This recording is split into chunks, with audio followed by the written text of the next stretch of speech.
প্রিয় দর্শক, একটা কথা আছে, রাজনীতিতে শেষ বলে কোনো কথা নেই, কিন্তু শেষেরও শেষ আছে, চমকেরও চমক আছে।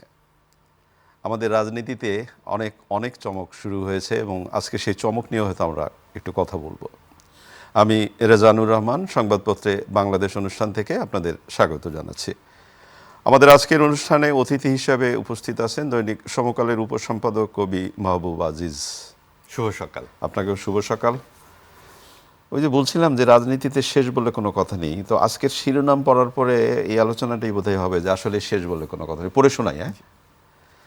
দৈনিক প্রথম আলো, জামায়াতের সঙ্গে এনসিপির নির্বাচনী সমঝোতা, আসন সংখ্যা চূড়ান্ত হয়নি। খালেদা জিয়ার আসনগুলোতে বিকল্প প্রার্থী প্রস্তুত রাখা হয়েছে। খালেদা জিয়ার শারীরিক অবস্থা আগের মতোই সংকটময়। দৈনিক সমকাল, 330 আসন নিয়ে জামায়াতের সঙ্গে গেল এনসিপি। ইনকিলাব মঞ্চের সর্বাত্মক অবরোধ, যানজটে দুর্ভোগ। অভ্যুত্থানের নারী মুখগুলো কেন এনসিপি নিয়ে ক্ষুব্ধ। দৈনিক যুগান্তর, জুলাই তারুণ্যের স্বপ্নভঙ্গ, বিদ্যুতের চুক্তি পর্যালোচনা করতে আদানিকে চিঠি। দৈনিক কালের কণ্ঠ, জোটের মেরুকরণে তোলপাড়। জামায়াত জোটে এনসিপি এলডিপি, বিএনপির মনোনয়ন না পাওয়া অনেকের বিদ্রোহের আশঙ্কা। দৈনিক ইত্তেফাক, জামায়াতের সঙ্গে জোট, তীব্র প্রতিক্রিয়া এনসিপিতে। ত্রয়োদশ সংসদ নির্বাচন লড়াই হবে দুই জোটে। বাংলাদেশ প্রতিদিন, জুলাই যোদ্ধারা কেন পথ হারালো, নির্বাচনী সমীকরণে ওলটপালট রাজনীতি। মানবজমিনের শিরোনাম, শেষ মুহূর্তেও বিএনপিতে প্রার্থী নিয়ে হিসাব নিকাশ, এনসিপিতে অসন্তোষ। আমার দেশের শিরোনাম, শেষ মুহূর্তে জামায়াতের চমক। আমাদের সময় শিরোনাম, দলবদল ও জোট গঠনের প্রভাব পড়েছে তফসিলে। খবরের কাগজের শিরোনাম, জামায়াত ইস্যুতে এনসিপিতে বিভক্তি, জামায়াতের নেতৃত্বে 10 দলীয় জোট। কালবেলা শিরোনাম, বিএনপি ও জামাত জোটেই হবে মূল লড়াই। দৈনিক সময়ের আলো, পালাবদলের রাজনীতি, জামায়াত জোটে এনসিপি এলডিপি। দৈনিক করতোয়া, জামায়াত জোটে যোগ এনসিপি এলডিপির, ভোটার হলেন তারেক রহমান। রূপালী বাংলাদেশ, এমপি হতে পরিচয় বিসর্জন, জামাতের জোটেই এনসিপি ও এলডিপি। ঢাকা 17 আসনে প্রার্থী হচ্ছেন তারেক রহমান। আলোকিত বাংলাদেশ, জামায়াত সঙ্গে এনসিপি ও এলডিপির সমঝোতা, তারেক রহমান ও জাইমান নাম ভোটার তালিকায় অন্তর্ভুক্ত।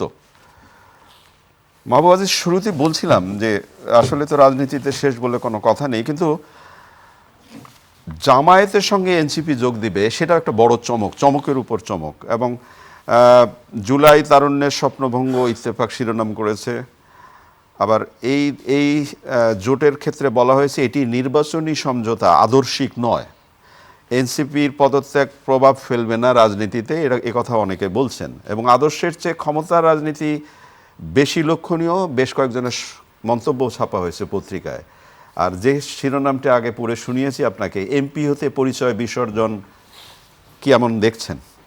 না, দেখুন, যে এই আদর্শহীন যে রাজনীতির কথা আমরা বারবার বলছিলাম, অনেক দিন ধরেই কথা হচ্ছে। 24-এর গণ অভ্যুত্থানের পর যেই রাজনীতিতে ইতিবাচক চর্চার যে আকাঙ্ক্ষা ছিল, সেটা কিন্তু শুরু থেকেই আমরা অনুপস্থিত দেখেছি। হোঁচট খেয়েছে, অনুপস্থিতি ছিল, হোঁচট না, একেবারেই মনে হচ্ছিল যেন এক ধরনের হিসাব নিকাশ এবং ক্ষমতায় কি করে যাওয়া যায় সেটাই যেন প্রধান হয়ে উঠল। আপনি দেখুন যে তরুণরা যারা গণ অভ্যুত্থানের নেতৃত্বে দিল, তাদের কাছ থেকে আমরা বারবার শুনলাম নতুন বন্দোবস্ত, শুনলাম যে রাজনীতিতে যেই কর্তৃত্ববাদ কিংবা ক্ষমতার যেই বিষয়গুলো, সেগুলোর থেকে তারা বেরিয়ে আসবে, আদর্শের চর্চা করবে। কিন্তু কোথায় সেই নতুন বন্দোবস্ত? আমরা দেখলাম যে কখনো তারা বিএনপির সঙ্গে আলোচনা করছে, কখনো জামাতের সঙ্গে আলোচনা করছে, নানান রকম।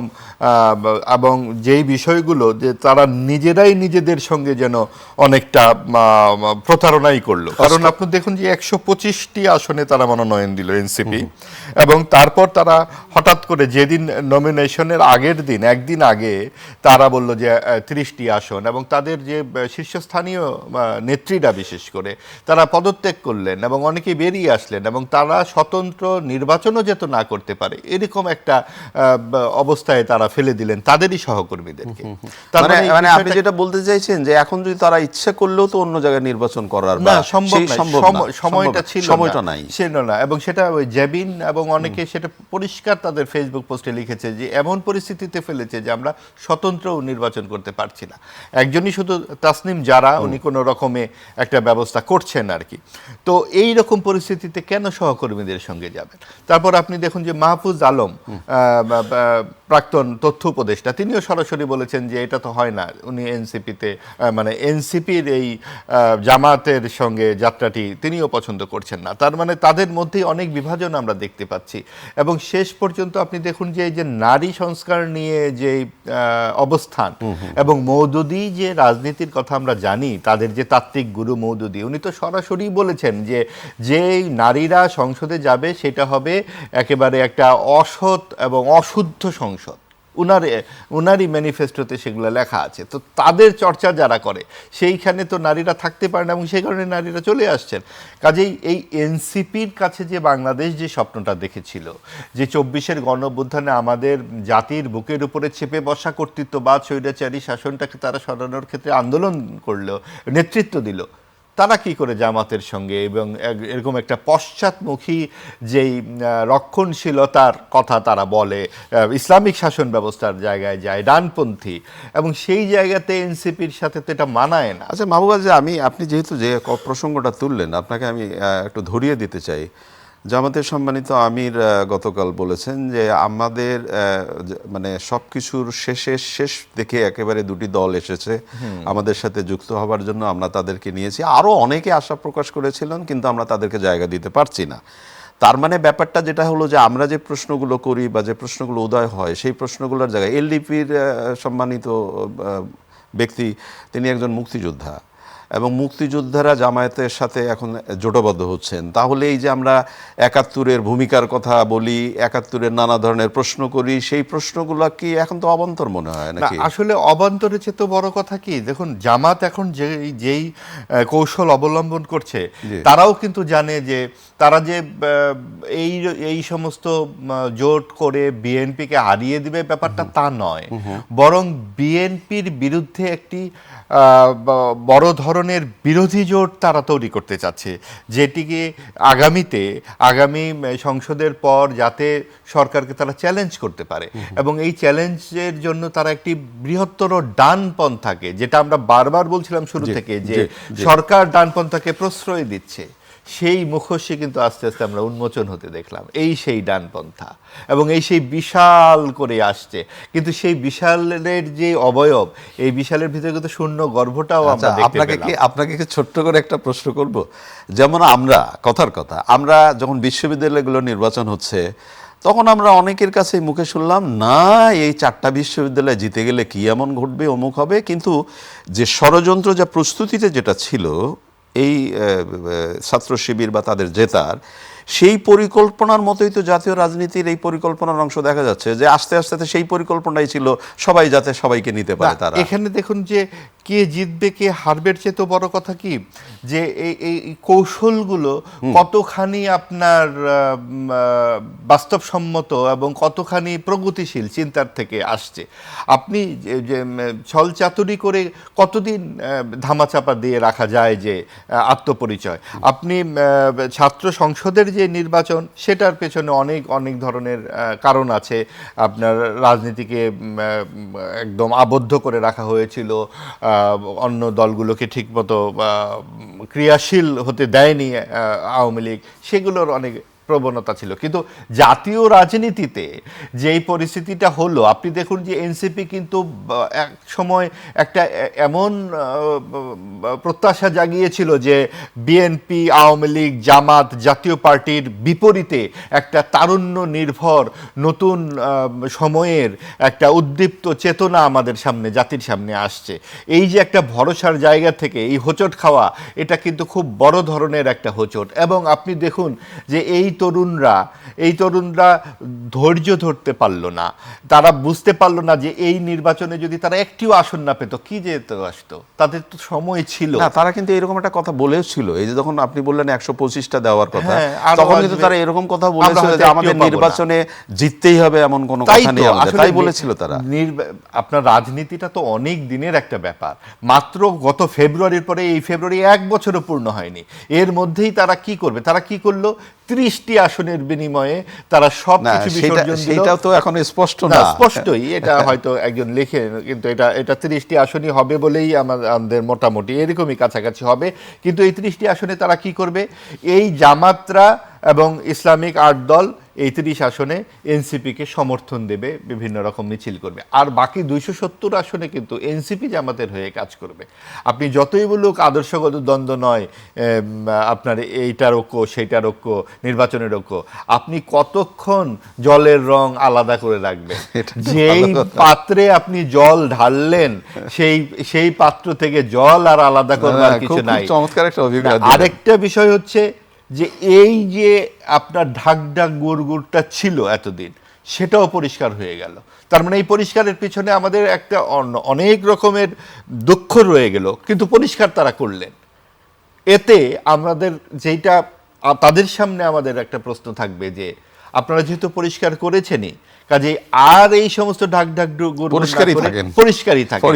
এবং আমাদের এই রাজনীতির ক্ষেত্রে যে ভারসাম্যটা জরুরি, বিশেষ করে বিএনপির ক্ষেত্রে, বিএনপি যাতে এই সুযোগে এমন মনে না করে এক পাশে তো ইসলামিকরা চলে গেছে, আমরা তো খুব সহজেই ক্ষমতায় চলে যাচ্ছি এবং এইভাবে না, এতে কিন্তু কঠিন হবে।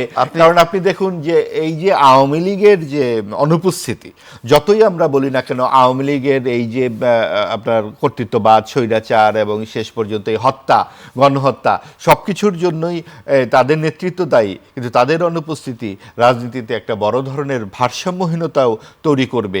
এই ব্যাপারেও কিন্তু বিএনপির সজাগ থাকতে হবে। আপনি বিএনপির কথা তুললেন, অর্ধশত আসনে বিদ্রোহী প্রার্থী নিয়ে চিন্তিত বিএনপি, এই ধরনের উপসর্গগুলোতে এখন বেশি বোধহয় দানা বাঁধলো, নাকি কেউ উস্কে দেওয়ারও চেষ্টা? না, নিশ্চয়ই এখানে উস্কে দেওয়ার চাইতেও বড় কথা, বিএনপি একটা অনেক বড় দল। এখানে আপনি দেখা যাবে যে যাকে তাদের শরিক যাদেরকে বিএনপি মনোনয়ন দিবে, সেখানেও 4-5 জন দাঁড়িয়ে যেতে পারে বিএনপির। কিছু করবার নেই, কারণ জিতলে কিন্তু শেষ পর্যন্ত বিএনপির ঘরেই তো ধান যাচ্ছে, গোলায় কিন্তু বিএনপির ধানই যাবে, কাছেই শেষ পর্যন্ত যা হয় আর কি। তো তারপরেও যেটা বিষয়টা হচ্ছে যে বিএনপিকে এখন এই রকম পরিস্থিতিতে অনেক বুঝে শুনে এগুতে হবে, কারণ একটা মধ্যপন্থী রাজনৈতিক দল হিসেবে দেশের স্থিতিশীলতা, আইন শৃঙ্খলা, প্রত্যেকটা মানুষের মর্যাদা ও সম্মান এই রক্ষার বিষয়টা, এটা কিন্তু মধ্যপন্থী একটা রাজনৈতিক দলের কাছেই মানুষের প্রত্যাশা থাকে। যে কোনো উগ্রবাদ এই প্রত্যাশাগুলো পূরণ করতে পারে না। একটা বিষয় বলে না যে টাকার কাছে সবাই নত, টাকার কাছে। তো এখন যদি আমরা যে ষড়যন্ত্রগুলোর কথা বলি, যা প্রস্তুতির কথা বলি, যে বন্দোবস্তগুলোর কথা বলি বিগত সময়ের, ঠিক সেই জায়গায় যদি যে ধরেন 8 দলীয় বা 10 দলীয় জোট যারা একসাথে হয়েছে, তারা যদি সেই পরিকল্পনাটাও আঁকে যে ঠিক আছে বিএনপির ভেতরে যারা বিদ্রোহী আছে তাদের পক্ষে আমরা দাঁড়াই, তাদের পাশে দাঁড়াই, তাদেরকে আরও বিদ্রোহী করে তুলি যাতে বিএনপি আরও অসন্তোষ মানে অপ্রস্তুত থাকে, সেই প্রচেষ্টা বা সেই উদ্যোগটা প্রতিহত করার পরিকল্পনা কি দেখছেন বিএনপির পক্ষে? এই বিষয়গুলো আমাদের সামনের দিকে দেখবার বিষয় আছে। আসলে সব পরিকল্পনা তো তারা প্রকাশ করবে না, নিশ্চয়ই তাদের নিজস্ব কিছু পরিসংখ্যান থাকবে, এবং আমরা প্রত্যাশা করব যে যাতে এই প্রতিযোগিতাটা স্বাস্থ্যকর হয়।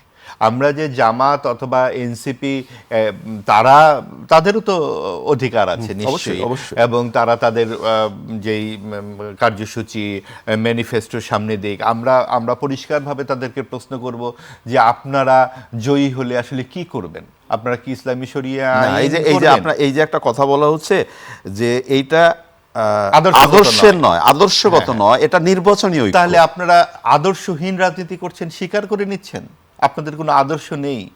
আপনারা যদি আদর্শগত না হয়ে থাকে তাহলে আপনাদের এই ঐক্য কি করে হয়? ঐক্য তো আপনার সিপিবির সঙ্গে হলো না, ঐক্য তো আপনার প্রগতিশীল বামদের সঙ্গে হলো না, ঐক্য কিন্তু হলো জামাতের সঙ্গে।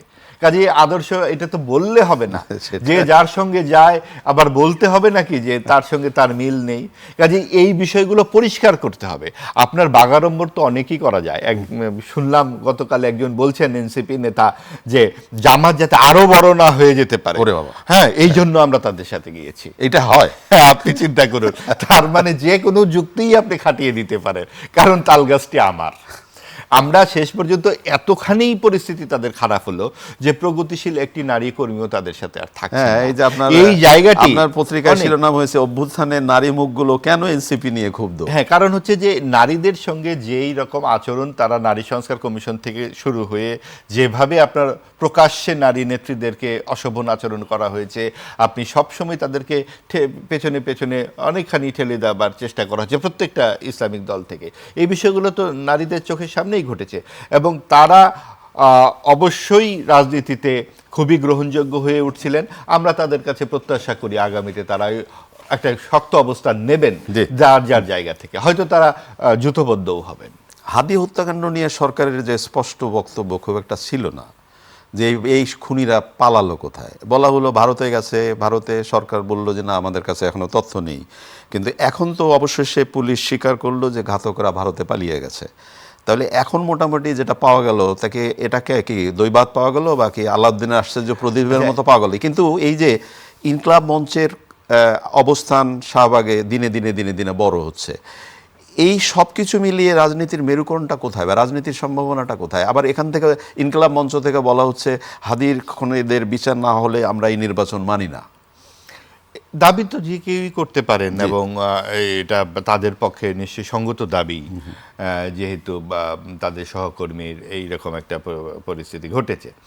এখন সরকারেরই উচিত এই পুরো পরিস্থিতিটাকে আরও খুব শক্ত হাতে নিয়ন্ত্রণ করা। এবং আপনি দেখুন যে ভারতকে কালাপানি নাকি যে কোনো কিছু হলে বর্ডার ক্রস করে ওখানে চলে যাচ্ছে। তো এই এই একটা কথা ভারতে আছে, ভারতে প্রথম দিনই কিন্তু বলা হলো, আবার কিছুদিন পরে বলো না তারা বোধহয় দেশেই আছে। তো এইসব এই প্রতিটা ক্ষেত্রেই ঢাক ঢাক গুড়গুড়ের কারণটা কি? ভারতে যদি গিয়ে থাকে, এটা তো আমাদের পুরো নিরাপত্তা যেই একটা শৃঙ্খলা সেটারই ব্যর্থতা। দিন দুপুরে এভাবে খুন করে একদম মগজের মধ্যে গুলি করে এত দূর বর্ডারে গিয়ে পার হয়ে যাবে। আপনি যেটা বললেন যে পত্রপত্রিকায় সেই খুনিরা কোন জায়গা থেকে কখন কোথায় কোথায় নামছে, কোথায় পেট্রোল পাম্পে গাড়ি তেল নিয়েছে, কোথায় গাড়ি বদল করছে, সবকিছু। এবং তার আগে শত শত কোটি টাকা লেনদেন হচ্ছে ওই অ্যাকাউন্টে। আপনি দেখুন যে এখন 50,000, 1 লক্ষ, 2 লক্ষ টাকা ঠিক অনেকগুলো ব্যাংক থেকে দিতে পারে না, এবং 1-2 কোটি টাকা লেনদেন হলে তো তাকে কপ করে ধরে ফেলা হয় যে তুমি টাকা কোথায়।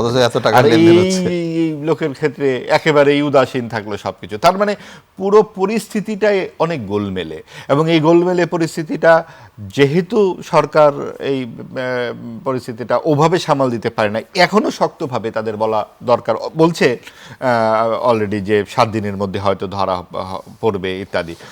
প্রতিটা খুনেরই, প্রতিটা এই যে আপনার দীপু চন্দ্র দাসকে যেভাবে আগুনে পুড়িয়ে তারপরে আগুনে পুড়িয়ে মারা হলো, সেটার কি বিচার হতে হবে না? প্রত্যেকটার বিচার হতে হবে। এবং এই একটা দুটা যখন তাৎক্ষণিক বিচার হয়ে যাবে, তখন কিন্তু আরেকটা অপরাধ করতে গেলে অপরাধী থামবে যে আমাকে ধরা পড়তে হবে। আর যখন আপনি অপরাধীদেরকে কখনো কখনো ছেড়ে দিবেন, অধিকাংশ ক্ষেত্রে ছেড়ে দিচ্ছেন, তখন কিন্তু অপরাধ তখন তো সে বলবে যে মানে অপরাধ করে তো কোনো বিচার হয় না। এবং এই যে বিচারহীনতার সংস্কৃতি, যেটা আমরা আওয়ামী লীগের সময় বহু বছর ধরে বলে আসছি, সেটাই তো অব্যাহত রইল। তাহলে এত রক্তপাত, এত আন্দোলন শেষ পর্যন্ত কি দাঁড়ালো? আমাদেরকে কি রাজপথেই থাকতে হবে চিরকাল? এটা তো সরকারের দায়িত্ব যে না আপনি কাজ করেন, আমরা দেখছি। এই নিরাপত্তার দায়িত্বটা সরকারকে নিতে হবে এবং সকলকেই আরো সহিষ্ণু আচরণ করতে হবে। দেশটা কিন্তু সকলে। আপনি কি গতকাল নিশ্চয়ই জামায়াতের আমিরের মুখে সেই কথাটি শুনেছেন, আমরা ফেব্রুয়ারির মধ্যেই যে নির্বাচনের তারিখ করা হয়েছে সেই তারিখেই আমরা নির্বাচনটা চাই। তাহলে এইভাবে যে বলাটা চাই যখন বলা হয়, তখন কি কোনো প্রশ্ন আসে বা কোনো সম্ভাবনার না, ব্যাপারে বা না? শঙ্কা তো আসলে উড়িয়ে দেওয়া যাবে না শেষ মুহূর্ত পর্যন্ত, নানান রকম শঙ্কা। তবে তারেক রহমানের স্বদেশ প্রত্যাবর্তনের পর এটা কিন্তু পরিস্থিতি অনেক ইতিবাচক হয়ে গেছে এবং এটা বলতেই হয় উনি অত্যন্ত গুরুত্বপূর্ণ একটি সিদ্ধান্ত নিয়ে আসতে পেরেছেন এবং নিশ্চয়ই বিএনপি তাদের যেই ভোট এবং সব কিছু মিলিয়ে মানুষের তাদের প্রতি যে আস্থা সেটা জারি থাকবে এবং নির্বাচনের দিকে খুব দৃঢ় পায়ে সকলে এগিয়ে যাবে। আর জামাত তো বলবেই, তারা যতখানি বলতে চাচ্ছে যতখানি গর্জন করছে তার চেয়েও বড়, অনেক বড় অবয়বে তারা উপস্থাপিত হবার চেষ্টা করছে, কিন্তু তাদেরকে তাদের আদর্শ পরিষ্কার করতে হবে যে আমরা জিতলে ইসলামিক শাসন এবং শরিয়া শাসন কিভাবে কায়েম করব, কি পরিস্থিতিতে করব, আদর্শগত ঐক্য না নির্বাচনের ঐক্য। তার মানে কি আপনি নির্বাচিত হলে যে যার আদর্শ নিয়ে কাজ করবেন, এটা কোনো কথা হলো? এবং এই যে একটা হাঁসজারু রাজনীতির কথা আমরা বুঝতে পারছি, এই হাঁসজারু রাজনীতির গন্তব্য কি? গন্তব্য কি, অনেক বড় প্রশ্ন। আপনি তারেক রহমানের কথা তুললেন, আমরা বিস্ময়করভাবে দেখলাম আমাদের এই নেতার কতটা পরিবর্তন এসছে এবং সে রাজনৈতিক প্রজ্ঞার জায়গাটা কতটা মানে শ্রদ্ধার জায়গা।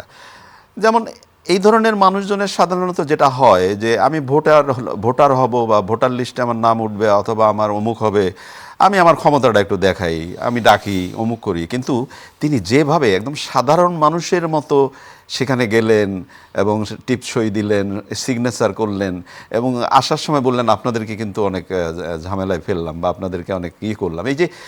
এই যে বক্তব্যগুলো, এই বক্তব্যগুলো কিন্তু সাধারণ মানুষের জন্য অনেক প্রত্যাশার জায়গা তৈরি করে। নিশ্চয়ই, এবং আমরা প্রত্যাশা করব এটা জারি থাকবে, কারণ তিনি এসছেন 17 বছর ব্রিটিশ ভদ্রতার জায়গা থেকে, কিন্তু যেই ক্ষমতার বলয়ে তিনি যাচ্ছেন বলে সকলেই প্রত্যাশা করছেন, ক্ষমতার বলয় কিন্তু খুব কঠিন জায়গা।